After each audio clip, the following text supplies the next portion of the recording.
AP ప్రజలకు మంచి రోజులు వచ్చాయని Rajahmundry city TDP MLA Adireddy Vasu అన్నారు. సంక్రాంతికి పొరుగు రాష్ట్రాల నుంచి వస్తున్న వారు ఈసారి గుంతలు లేని రోడ్లను చూస్తున్నారని పేర్కొన్నారు. రాజమండ్రి పుష్కర్ ఘాట్ వద్ద టీడీపీ ఆధ్వర్యంలో ముందస్తుగా సంక్రాంతి సంబరాలను ఉత్సాహంగా నిర్వహించారు.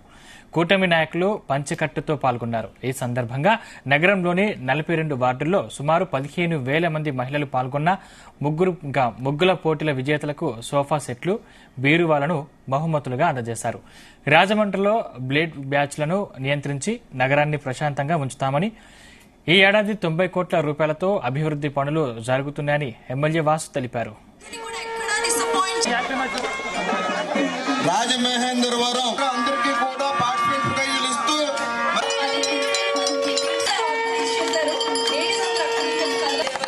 ఈ రోజు మనకి కష్టం వస్తే ఎదరుండి నిలబడి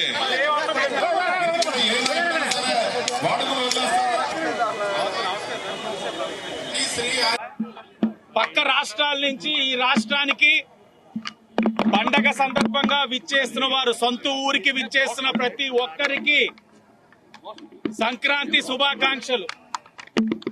అందరూ కూడా ఈ రాష్ట్రానికి వస్తున్నప్పుడు గుంతల రోడ్లు చూస్తా ఉన్నారు. శాంతి భద్రతలు కూడా మెరుగుపడ్డ విషయాన్ని చూస్తా ఉన్నారు. అన్నిట్లో మించి రాజమండ్రి సిటీలో ఆ 42 వార్డుల్లో నెగ్గిన మొదటి 3 ప్రైజులు విన్నర్స్ అందరినీ కూడా పుష్కర్ ఘాట్ లో, రాజమండ్రి సిటీలో నడిబొడ్డునున్న పుష్కర్ ఘాట్ లో ఈ రోజున వారికి ఆ యొక్క ఫస్ట్, సెకండ్, థర్డ్ ప్రైజ్ కానుకలు ఇవ్వడం జరుగుతా ఉంది. పండగ పూట రాష్ట్ర ప్రజలందరినీ ఒకటే తెలియజేస్తా ఉన్నాం, మంచి రోజులు వచ్చినాయి. మీరు ఏదైతే కావాలనుకున్నారో, మీరు కోరిన ఎన్డీఏ కూటమి వచ్చింది. ప్రతి అంశంలో సంక్షేమ పరంగా గాని, అభివృద్ధి పరంగా గాని ఈ రాష్ట్రాన్ని ముందుకు తీసుకెళ్తా ఉన్నాం. ఇచ్చిన ప్రతి హామీని అమలు చేసుకుంటూ వెళ్తా ఉన్నాం. ఈ రోజు రాజమండ్రి సిటీ పరంగా